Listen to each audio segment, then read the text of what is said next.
Combination में आपको geometrical questions कैसे मिलेंगे, एक एग्जांपल हम ले लेते हैं। 3 parallel lines intersect with 4 parallel lines। ठीक है, 3 parallel lines intersect with 4 parallel lines।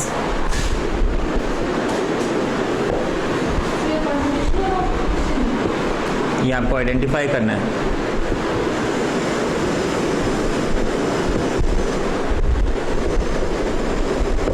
ठीक है, which are not parallel to each other. ठीक है, हाउ मेनी पैरेललोग्राम्स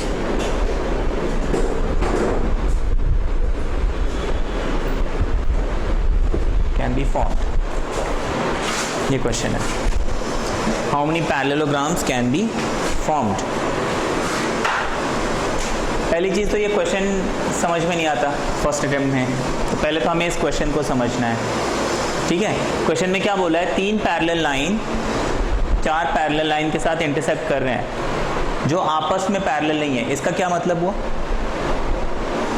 हम एक बार बोल रहे हैं पैरेलल है, एक बार बोल रहे हैं पैरेलल नहीं है। What does it mean?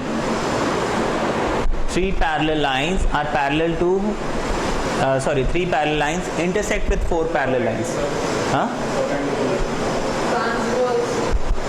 who, which parallel line is transversal? 3 parallel lines are transversal of 4 parallel line। yes, देखो इसका डायग्राम अगर हम बनाएंगे तो कैसे बनाएंगे। आपको बोला है 3 पैरेलल लाइन है, ये 3 पैरेलल लाइन होगा। ठीक है, अब आपको बोला है कि 4 और पैरेलल लाइन है, लेकिन वो 4 पैरेलल लाइन जो है इन तीनों के पैरेलल नहीं है। इन तीनों के पैरेलल नहीं है मतलब वो इंटरसेक्ट कर सकते हैं। ठीक है, तो ये 4 पैरेलल लाइन हो गई, ये 3 पैरेलल लाइन हो गए। आपको बोला 3 parallel line intersect with 4 parallel line, तो हमारे क्वेश्चन तो फ्रेम हो गया है ना, डायग्राम हमने बना लिया। अब आपको बोला है how many parallelograms are formed, can be form के बजाय आर फॉर्म लिख लीजिए। कितने पैरेललोग्राम यहाँ पे? अब इसमें first you have to identify whether it is a permutation question और अ कॉम्बिनेशन क्वेश्चन, है ना। पहले आपको देखना है, क्योंकि सबसे बड़ा क्वेश्चन इसमें ये होता है ये परम्यूटेशन का है या कॉम्बिनेशन का है। क्योंकि एक बार अगर आपको समझ में आ गया कि ये परम्यूटेशन या कॉम्बिनेशन का है, फिर आप रूल लगा के निकाल सकते हो, है ना। अच्छा, आपने मैन्युअली काउंट किया। मैन्युअली काउंट करने में यहाँ पे फिर भी चलो किया जा सकता है, but again it's a bit difficult. अब जैसे यहाँ पे देखो, दिस इज 1 पैरेललोग्राम, ये 2 पैरेललोग्राम, 3 4 5 6 पैरेललोग्राम हो गए। अब बहुत लोग तो इसका आंसर 6 दे देते हैं, लेकिन देखो ये भी तो एक पैरेललोग्राम है, ये 7 हो गया। अगर मैं इस पूरे को कंसिडर करूं तो ये एक और पैरेललोग्राम हो गया 8। देन इसको अगर मैं देखूं तो 9, है ना। ऐसे फिर ये 10 11, ठीक है, फिर 12, फिर ऐसे देखोगे 13, ऐसे देखोगे 14 15, फिर ऐसे देखो 16 17, और पूरे को अगर आप देखोगे तो 18। तो देयर आर टोटल 18 हमने अभी तक काउंट किए हैं। अब मैं इसमें क्या है, डाउट में फंस जाता हूँ कि मैंने 18 काउंट तो किया, लेकिन क्या 18 इज द राइट आंसर यहाँ पे? अब देखो, तो इस क्वेश्चन को मुझे पहले क्या करना है, आइडेंटिफाई करना है कि ये परम्यूटेशन है या कॉम्बिनेशन है। हाँ बताइए, परम्यूटेशन का क्वेश्चन है या कॉम्बिनेशन का क्वेश्चन है? कैसे?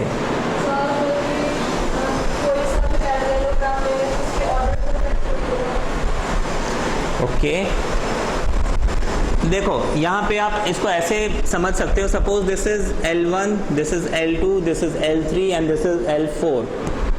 This is let's say M1, M2 and M3। अब L1 L2 M1 M2 के साथ इंटरसेक्ट करे, या फिर M1 M2 L1 L2 के साथ इंटरसेक्ट करे, है ना। देखो L1 L2 M1 M2 के साथ इंटरसेक्ट किया, ये पैरेललोग्राम बना। या फिर M1 M2 L1 L2 के साथ इंटरसेक्ट किया, वही पैरेललोग्राम बना या कोई और बना, द वेरी सेम पैरेललोग्राम। इसमें ऑर्डर मैटर कर रहा है, नहीं कर रहा, है ना। Therefore it is a combination question. इतना समझ में आ गया। अब इसके बाद हम इस क्वेश्चन को ऊपर से रब कर दें। इस क्वेश्चन को अब हम सॉल्व करेंगे।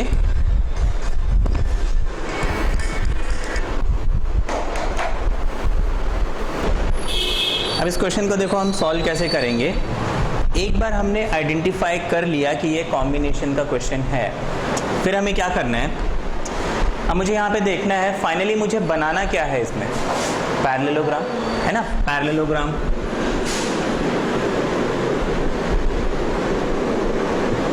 अब मुझे देखना है कि ये पैरेललोग्राम बनाने के लिए मुझे क्या चाहिए, क्या चाहिए। एक पैरेललोग्राम की क्या खास बात होती है, उसमें क्या क्या खास बात, क्या क्या चीजें होती हैं उसमें, है ना। उसमें सबसे बेसिक डेफिनेशन पैरेललोग्राम की, उसके opposite sides are always parallel, है ना। दो लाइन पैरेलल होंगे, दो लाइन पैरेलल होंगे, वो एक पैरेललोग्राम बन जाएगा। दैट मीन्स पैरेललोग्राम में आपको दो पैरेलल लाइन ऐसे चाहिए तो दो ऐसे चाहिए। इतना समझ में आ गया। That means out of this three you have to select two parallel lines which can be done in 3C2 ways। ये समझ में आ गया। मुझे तीन पैरेलल लाइन में से कोई भी दो पैरेलल लाइन सिलेक्ट करना है, क्योंकि मैं इसको लूँ उसके बाद इसको, या फिर इसको लूँ उसके बाद इसको, कोई फर्क नहीं पड़ता, हमने अभी समझा था। फिर इसके बाद मुझे इन चार में से चाहिए, अगेन दो ही चाहिए, है ना। अच्छा मल्टीप्लाई क्यों लिखा, डिपेंडेंट है, क्योंकि ये लाइन और ये लाइन मिलने के बाद पैरेललोग्राम बनेगा। ऐसा नहीं कि मैंने सिर्फ ये लाइन ड्रॉ कर दिया तो बन गया, ठीक है। 3C2 is and 4C2 is 6 होगा, है ना।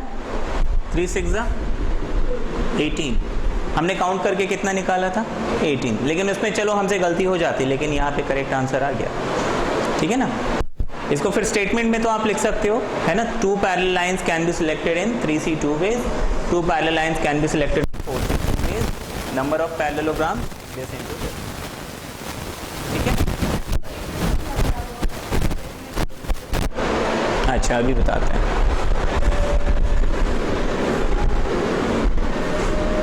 देखो आप लिखोगे टू पैरेलल लाइंस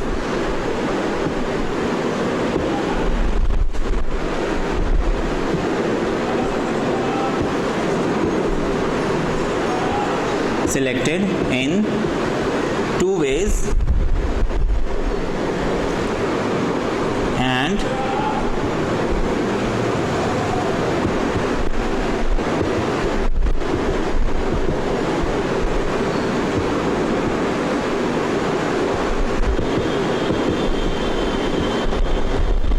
पहले मैं इतना लिखूंगा, ठीक है।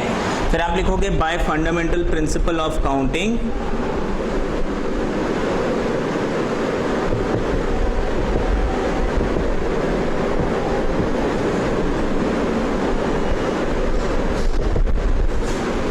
by fundamental principle of counting, number of parallelograms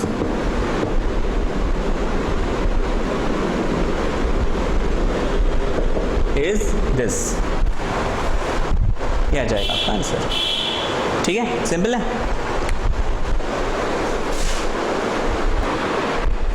ये क्वेश्चन इंटरेस्टिंग क्वेश्चन है। देखो 12 points lie on a plane, 5 of which are collinear। collinear means they are in a line, ठीक है। इसका ये मतलब है कि देखो आपके पास 12 पॉइंट्स हैं टोटल, और इसमें कितने कोलिनियर पॉइंट्स हैं, कितने नॉन कोलिनियर पॉइंट हुए फिर,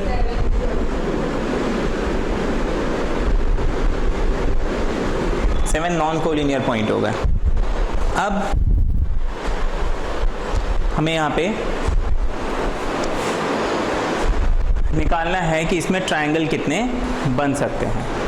ठीक है, ट्रायंगल कितने बन सकते हैं, कैसे निकालेंगे। अब देखो इसको कैसे करोगे। इसमें एक बड़ी प्रॉब्लम हो गई कि मैं काउंट कैसे करूं, है ना, काउंटिंग की प्रॉब्लम हो गई, काउंट कैसे करें। अब मुझे ये डेटा मैं ऊपर लिख लेता हूं। We have 12 points, 5 are collinear and 7 are non collinear. मुझे क्या फॉर्म करना है,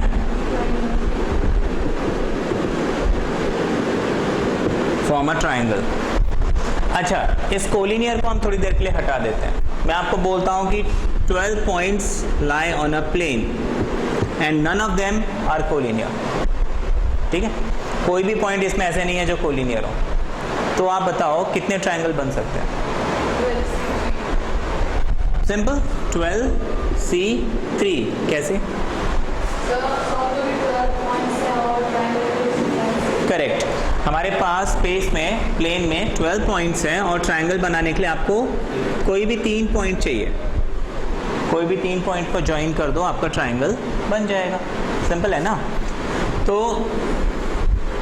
अब देखो 12 पॉइंट से कितने ट्रायंगल्स बन सकते हैं।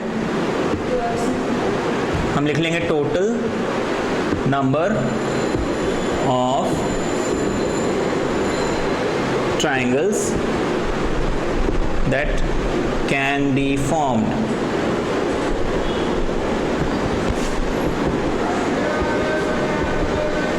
of 12 points है ना, 12 points नॉन कोलिनियर। मतलब अगर ये 12 के 12 पॉइंट नॉन कोलिनियर होते तो कितने ट्राइंगल बनते, 12C3। लेकिन यहाँ पे रिस्ट्रिक्शन क्या डाल दी, 5 points are collinear. Now 1 2 3 4 and 5, तो 5 पॉइंट्स आर कोलिनियर। इसका ये मतलब है, देखो कोलिनियर पॉइंट से कभी भी ट्राइंगल बन सकता है। मतलब बनते कितने, 12C3, लेकिन कितने हमने एक्स्ट्रा काउंट किए इसमें, ये 5 वाले जो कोलिनियर है। तो आप इसमें से क्या करोगे, 5C3 को सब्ट्रैक्ट करोगे। क्यों? 5C3 से आपको वो सारे नंबर्स मिल जाएंगे जो हमने ये 5 के कॉम्बिनेशन निकाले हैं। समझ में आया? हाँ, 5 कोलिनियर पॉइंट से मैं 3 के कितने कॉम्बिनेशन बना सकता हूँ, उसको आप 12C3 से माइनस कर दीजिए, आपका आंसर आ जाएगा हम कितने ट्राइंगल बना सकते हैं। यहाँ पे हमने कॉम्बिनेशन ही क्यों लगाया, क्योंकि ट्राइंगल फॉर्म करने के लिए मैं ये 2 लाइन ज्वाइन करूँ या ये 2 लाइन ज्वाइन करूँ, लाइन वही बनेगी, है ना। ज्योमेट्रिकल फिगर्स में आपको हमेशा कॉम्बिनेशन, मोस्टली आपको कॉम्बिनेशन के ही क्वेश्चन मिलेंगे। क्लियर? बन जाएगा ये। आगे देखते हैं कितना आ रहा है इसका आंसर, बताओ। इसको सॉल्व करके बताइए।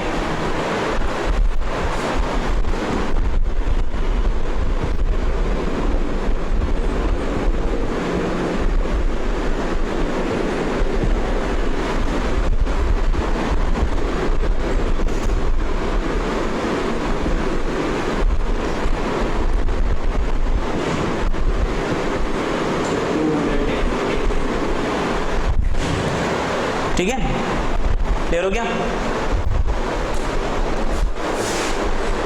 इस क्वेश्चन को देखो, in a party all people who were present shakes hands with others. एक पार्टी में जितने लोग भी प्रेजेंट होते हैं सब एक दूसरे से हैंडशेक करते हैं। अब आपको बताना है कि उस पार्टी में टोटल कितने हैंडशेक हुए, उस पार्टी के जो टोटल हैंडशेक है वो 66 है। तो आपको बताना है उस पार्टी में लोग कितने हैं, है ना। एक इसका जस्ट ऑपोजिट क्वेश्चन आता है, एक पार्टी में 12 लोग हैं तो उस पार्टी में हैंडशेक कितने होंगे, है ना। इस क्वेश्चन को ऐसे समझते हैं, पार्टी में 12 लोग हैं, ठीक है, पार्टी में 12 लोग हैं। बहुत लोग इसका आंसर बोलते हैं 6 हैंडशेक होंगे, क्योंकि 12 लोग हैं, एक आदमी दूसरे आदमी से हैंडशेक करेगा तो 12/2 इज 6, तो आंसर होना चाहिए 6, जो कि गलत है। देखो कॉम्बिनेशन भी कैसे है, पहले तो आप ये आइडेंटिफाई करो, कॉम्बिनेशन है तो क्यों है ये, परम्यूटेशन नहीं हो सकता। क्योंकि अगर एक ने 12C2 किया तो वो जो दूसरा हैंडशेक करेगा सबसे तो वो पहले वाले के साथ नहीं करेगा। हाँ, तो ऑर्डर चेंज थोड़ी होगा। इसमें मैं अगर किसी आदमी से हैंडशेक कर रहा हूँ वो भी तो आपसे तो वो पूछा मतलब वो एक ही हैंडशेक कहलाएगा, फिर वो वापस दोबारा मेरे से हैंडशेक नहीं करेगा, है ना। मैं किसी से करूँ या वो मेरे से करे, एक ही हैंडशेक है वो, है ना। अब मान लो किसी एक मिस्टर एक्स ने मेरे से हैंडशेक कर लिया, उसके बाद नहीं मैंने हैंडशेक नहीं किया, अब मैं भी करूँगा, तो बेवकूफ़ी हो जाएगी, है ना। तो हैंडशेक में आपको दो लोग चाहिए। कोई भी आदमी अपने आप से हैंडशेक तो नहीं करता, हेलो हाउ आर यू, ऐसे ही है ना। तो हैंडशेक में आपको दो लोग तो चाहिए, and it is a combination question. तो आप 12C2 करोगे, वो आपका आंसर आ जाएगा 66, ठीक है। तो ये तो हो गया अगर आपको नंबर ऑफ पीपल दिया हुआ है कैसे करोगे। अब ये उल्टा क्वेश्चन दिया है, यहाँ पे आपको नंबर ऑफ पीपल निकालना है, कितने लोग हैं। हम लिखेंगे let number of people be x। Party में अगर x लोग हैं तो हैंडशेक के लिए अभी हमने देखा दो लोग चाहिए। वो 12 to 11 होता है ना। आप लिखोगे NC2 इज इक्वल टू 66। इसको ऊपर से रब करें, तो 66 नहीं देखो आप क्यों नहीं लिख सकते, आपको नंबर ऑफ पीपल मालूम नहीं है। नंबर ऑफ पीपल अगर n है, सॉरी x, इसको x लिखा मैंने, इसको n लिख लेते हैं। अच्छा हाँ, वो नंबर ऑफ पीपल को नंबर ऑफ पीपल का 2 से कॉम्बिनेशन निकालोगे तो वो 66 होना चाहिए, है ना। अब इसको मैंने जब फैक्टराइज किया तो ये हो गया n factorial upon 2 factorial n minus 2 factorial is equal to 66। ये n minus 1 n minus 2 factorial upon 2 into n minus 2 factorial. 2 factorial 2 होता है, 2 1 ज़ा 2, दिस गेट्स कैंसल। तो आपके पास n into n minus 1 becomes 66 into 2, that is n square minus n equals to 132, या फिर n square minus n minus 132 equals to 0। ये quadratic equation आ गया। इस इक्वेशन में यहाँ पे स्प्लिट करने में बहुतों को प्रॉब्लम आती है ना।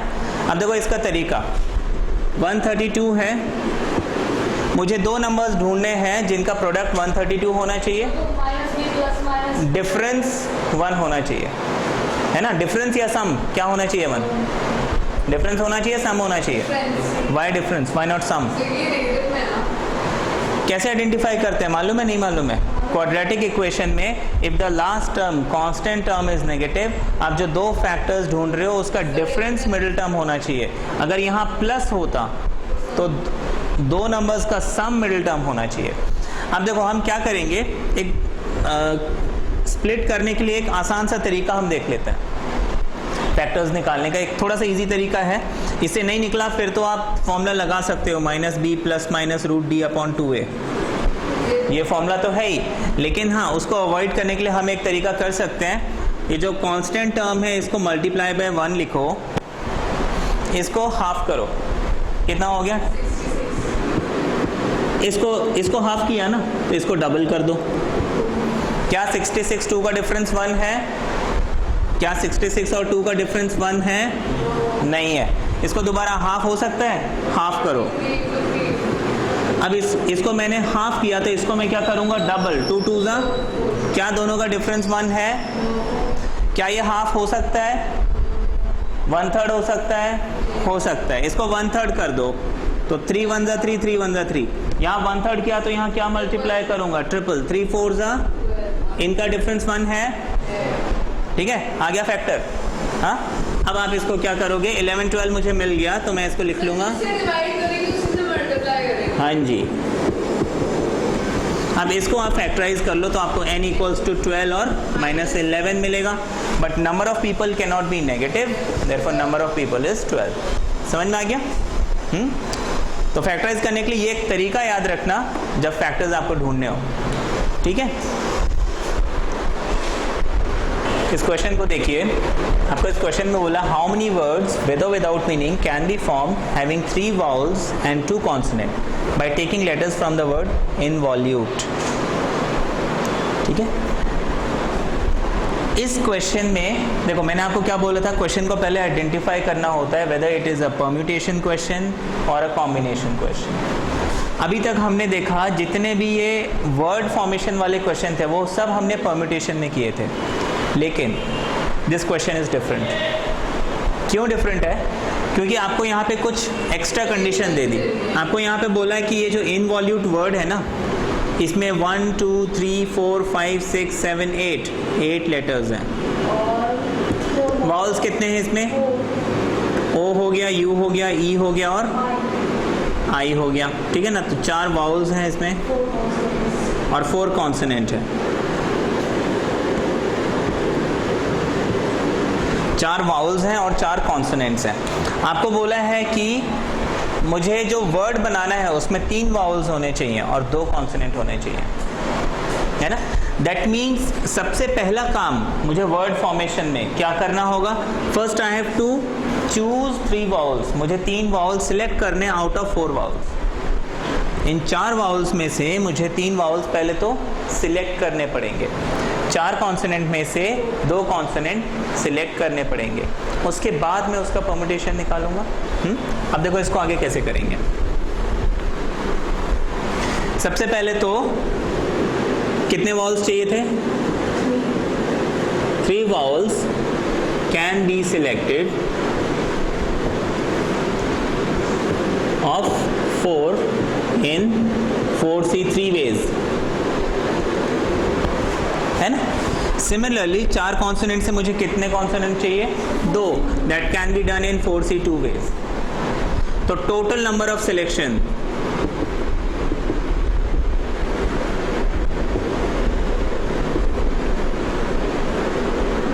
जो total number of possible selection है वो 4C3 इंटू 4C2 है। लेकिन ये हमने नंबर ऑफ कॉम्बिनेशंस निकालने हैं। द नंबर ऑफ वे है ना, नंबर ऑफ पॉसिबल वे, मैं 3 वाउल्स और 2 कॉन्सोनेंट को सिलेक्ट कर सकता हूं। मैंने उनका सिलेक्शन किया है, अभी अरेंज नहीं किया उन्हें। लेट्स से ये 3 वाउल्स आ गए आपके पास। लेट्स से मैंने ओ ले लिया, यू ले लिया, आई ले लिया, है ना। 3 वाउल सिलेक्ट कर लिए और 2 कॉन्सोनेंट सिलेक्ट कर लिए। Let's say N and T. ये तो उन सिलेक्शन में से एक सिलेक्शन है। Now you have to arrange them. How many arrangement are possible? कितने लेटर्स हैं यहाँ पे? 5। तो आपको ये जो नंबर ऑफ सिलेक्शन है 4C3 और 4C2, इसमें 5 फैक्टोरियल मल्टीप्लाई जब करोगे then you will get your answer, ठीक है। ये कुछ क्वेश्चन है जहाँ पे थोड़ा अटेंशन रखना है क्योंकि ये मिक्स्ड क्वेश्चन है। The questions are based on permutation as well as combination. यहाँ पे आपको 2 काम करने होते हैं, सिलेक्शन भी और अरेंजमेंट। कॉम्बिनेशन और परम्यूटेशन दोनों का क्वेश्चन है, क्योंकि पहले आपको 4 में से 3 और 4 में से 2 वाउल्स और कॉन्सोनेंट चाहिए। उसके बाद आपको उसका वर्ड फॉर्म करना है। वर्ड फॉर्म में हम हमेशा फैक्टोरियल लगाते हैं ना, ये फैक्टोरियल किया हमने, वो हमारा आंसर आया। क्लियर है? अब इसमें और एक टिपिकल एग्जाम्पल हम देखेंगे। ये क्वेश्चन दिया हुआ है, How many 4-letter words can be formed using letters of the word examination? अब जो प्रीवियस क्वेश्चन था इनवॉल्यूट वाला, उसमें देखो कोई भी लेटर रिपीट नहीं होते थे। कोई लेटर रिपीट हो रहा है? नहीं। लेकिन इस वर्ड में क्या कोई लेटर रिपीट हो रहा है? ए रिपीट हो रहा है। अच्छा, आई रिपीट हो रहा है। और भी कुछ रिपीट हो रहा है? एन रिपीट हो रहा है। इसमें रिपीट हो रहा है। अच्छा, उस क्वेश्चन में आपको बस बोला था कि 3 वाउल्स एंड 2 कॉन्सोनेंट, जबकि इसमें ऐसा कुछ नहीं बोला। You just have to select 4 letters, है ना। इस क्वेश्चन में हमें टास्क क्या करना है? पहला टास्क है सिलेक्ट 4 लेटर्स। इस क्वेश्चन को सॉल्व करने के लिए सबसे पहले तो आप 4 लेटर्स सिलेक्ट करोगे। नेक्स्ट अरेंज 4 लेटर्स, ठीक है। You have to arrange 4 letters. इतना समझ में आ गया? इसमें कोई डाउट है?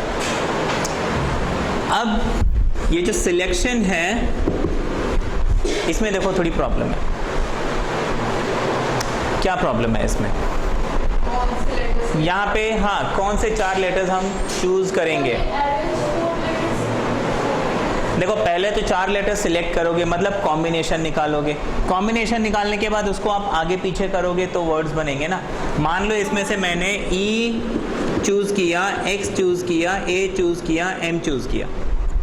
पहले तो मैंने ये 4 लेटर सिलेक्ट किए, अब मैं इसे अरेंज करूंगा ना, ई एक्स ए एम, या फिर ई ए एक्स एम, या फिर ए एक्स एम ई, ऐसे बहुत सारे वर्ड्स बना सकता हूँ ना।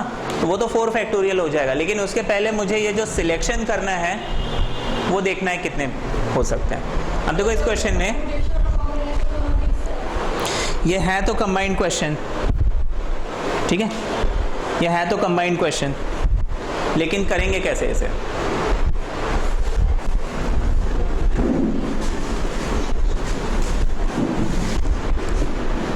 सबसे पहले ई एक्स ए एम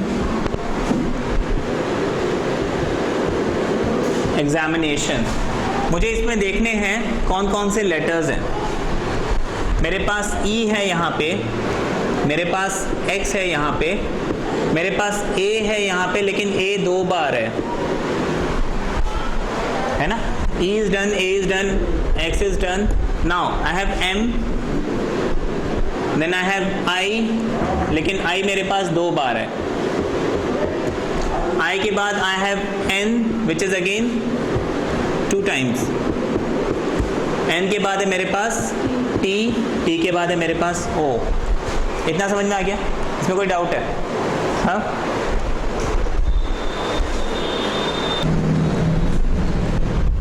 पहले तो मैंने इनको अरेंज कर दिया अकॉर्डिंग टू कौन रिपीट हो रहा है कौन नहीं हो रहा है। अब मेरे पास देखो 1 2, ये एक ही लेटर कहलाएगा ना, ये सिंगल लेटर है, ये फिर डबल लेटर्स है, ये डबल लेटर्स है, सिंगल लेटर्स है, सिंगल लेटर्स है ना। तो मेरे पास देखो ई है, सिंगल लेटर सबको मैं इकट्ठा कर लेता हूँ, एक्स है, एम एंड टी एंड ओ, ये सारे सिंगल लेटर्स हैं। उसके बाद मेरे पास है double letter, that is A and A, then I and I, and then N N N. मुझे कितने लेटर का वर्ड बनाना है? 4 लेटर वर्ड।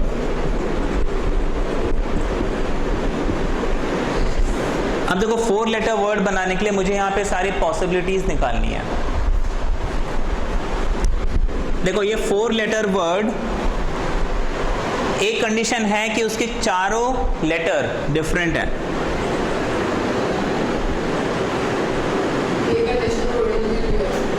ये आपको गैस करना पड़ेगा।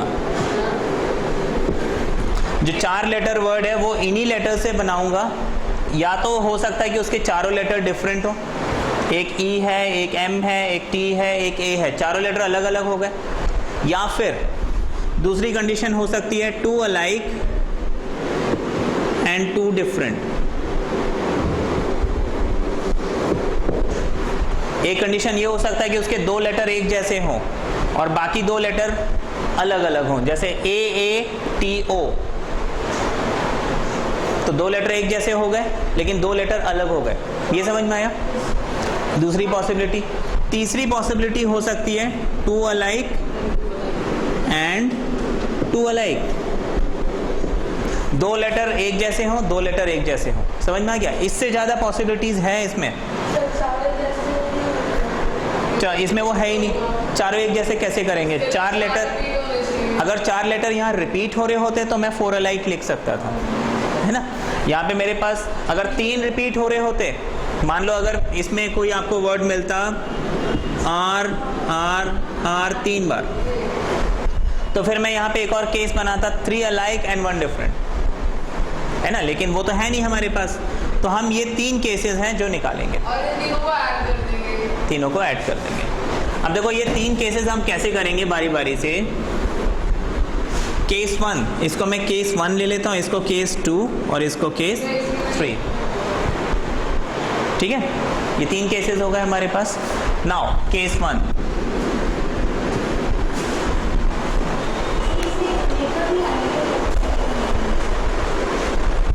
ठीक है। केस 1 में ऑल लेटर्स आर डिफरेंट। अच्छा, ऑल लेटर्स आर डिफरेंट में मुझे यहाँ पे 2 काम करने हैं। पहला काम है सिलेक्शन, दूसरा काम है अरेंजमेंट। तो सबसे पहले तो मुझे 4 लेटर्स सिलेक्ट करने हैं। ये बात समझ में आई? 11C4 तो मेरे पास 1 यहाँ पे 11C4 हम नहीं लिख सकते, बताओ क्यों? क्योंकि ये लेटर्स रिपीट हो रहे हैं। इफ आई राइट 11 उसमें रिपीटेशन आ जाएगा, है ना, लेकिन वो मुझे अवॉइड करना है ना। तो rather you will write 1 2 3 4 5 6 7 8। मेरे पास ओवरऑल 8 लेटर्स हैं जो डिफरेंट है। मैं इस ग्रुप में से ये पेयर हटा दूंगा, कितने लेटर बचे मेरे पास? 8 बचे ना। तो मुझे 8 में से 4 लेटर चाहिए, है ना। अब उन 4 लेटर को अरेंज करना है, तो मैं कितने तरीके से अरेंज कर सकता हूँ? केस 1, ये बात समझ में आ गई? हाँ। केस 2,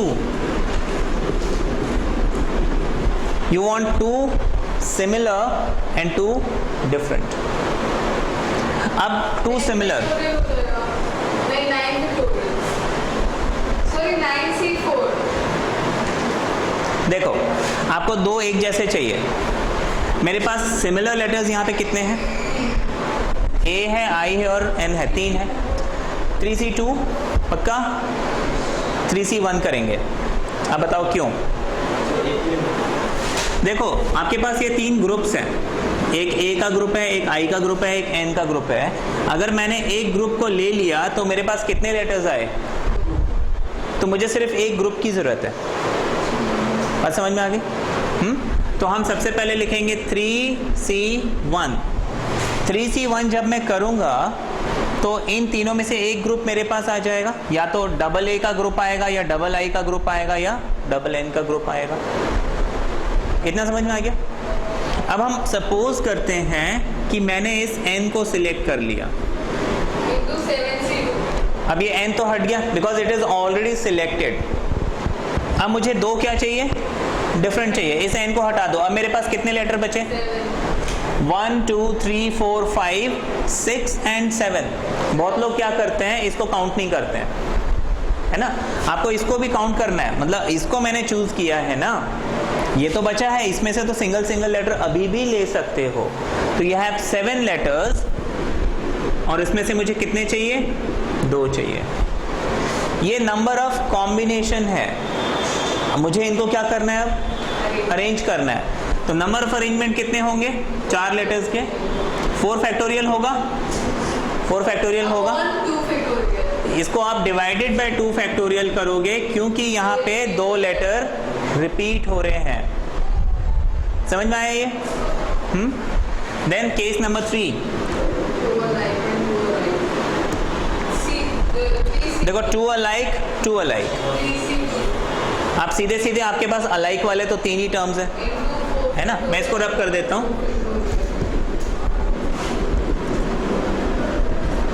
मुझे 2 एक जैसे चाहिए, 2 एक जैसे चाहिए, मतलब मैं 3C2 कर लूंगा। ये समझ में आया 3C2 क्यों किया? यहाँ पे 3C1 क्यों किया समझ में आया था? मुझे 3 में से एक ही ग्रुप चाहिए था, लेकिन 3C2 क्यों किया? मुझे 2 ग्रुप चाहिए। अगर मैं 2 ग्रुप लेता हूं उसमें कितने लेटर आ जाएंगे? 4। अब 4 लेटर को आप कितने तरीके से अरेंज कर सकते हो? 4 फैक्टोरियल। लेकिन ये 2 लेटर एक जैसे हैं, 2 लेटर एक जैसे हैं, क्या करोगे आप? 2 फैक्टोरियल। ये आपके 3 केसेस आ गए। इसको आपको अलग अलग सॉल्व करना है, फिर उसको ऐड करना है। क्लियर है? इस क्वेश्चन को देखो, पहले हम इस क्वेश्चन को समझते हैं। आपको बोला in how many ways can a student answer 1 और more questions of a question paper consisting of 8 questions. अब देखो इस क्वेश्चन, कई बार तो ये बहुत सारे स्टूडेंट को क्वेश्चन ही समझ में नहीं आता, तो इसलिए वो आंसर नहीं कर पाते। हो सकता है क्वेश्चन वो समझ जाए तो शायद आंसर भी कर लें। आपको बोला है कि एक क्वेश्चन पेपर है जिसमें question number 1, question number 2, question number 3, 4, 5, 6, 7 and 8, ये 8 क्वेश्चन हैं उस क्वेश्चन पेपर में। अब आपको बोला है कि कोई भी स्टूडेंट इन 8 क्वेश्चन में से कम एक क्वेश्चन 1 और मोर, मतलब कम से कम एक क्वेश्चन अटेम्प्ट करे या उससे ज्यादा क्वेश्चन अटेम्प्ट करे। तो कितने तरीके से? देखो यहाँ पे क्या होगा, या तो वो एक ही क्वेश्चन आंसर करेगा, या फिर वो दो क्वेश्चन आंसर करेगा, या तो 3 4 5 या 7 क्वेश्चन, या फिर 8 क्वेश्चन। अब देखो 1 क्वेश्चन के ऑप्शंस हो सकता है वो क्वेश्चन नंबर 1 अटेम्प्ट करें, या 2 या 3 या 4 या 5 या 6 7 या फिर 8। इन 8 में से कोई एक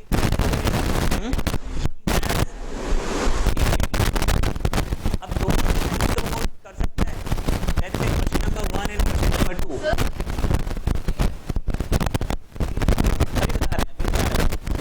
let's understand the question first, उसका सॉल्यूशन देखेंगे। अब दो क्वेश्चन अगर उसे करने हैं, या तो 1 और 2 करेगा, या तो 1 और 3, या फिर 1 और 4, या 1 5 1 6 1 7 1 8, या फिर 2 3 2 4 2 5 2 6 है। तो यहाँ पे कितने बात वो हमें निकालना है। अब देखो 1 एंड 2 किया या फिर 2 एंड 1 किया, एक बात है, दो बात है। आपने क्वेश्चन नंबर 2 किया, उसके बाद क्वेश्चन नंबर 1, या फिर क्वेश्चन नंबर 1 उसके बाद क्वेश्चन नंबर 2। आपने क्वेश्चन है ना,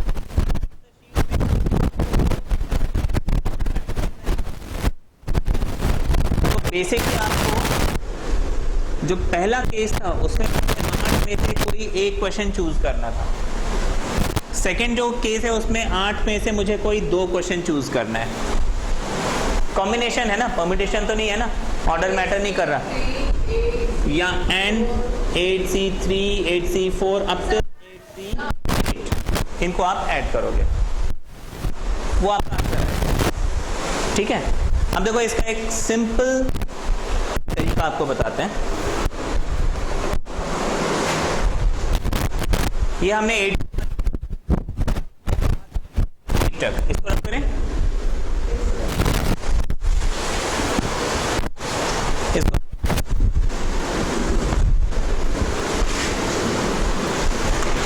तो मेरे पास कितनी पॉसिबिलिटीज हैं, 8C1 8C2 8C3 up till 8C8। अब मुझे चाहिए कि मैं ये सारे कॉम्बिनेशंस अलग अलग निकालूं। अच्छा, इसका एक फॉर्मूला होता है, इसमें आपको कॉम्बिनेशन के फॉर्मूले याद रखने पड़ेंगे। NC0 plus NC1 plus NC2 up till NCN, ये होता है 2 पावर n। और मैंने आपको पहले बताया था NC0 क्या होता है, ये हमने बाइनोमियल में भी यूज किया है। तो हम NC1 प्लस NC2 NCN को लिख सकते हैं 2 पावर -1।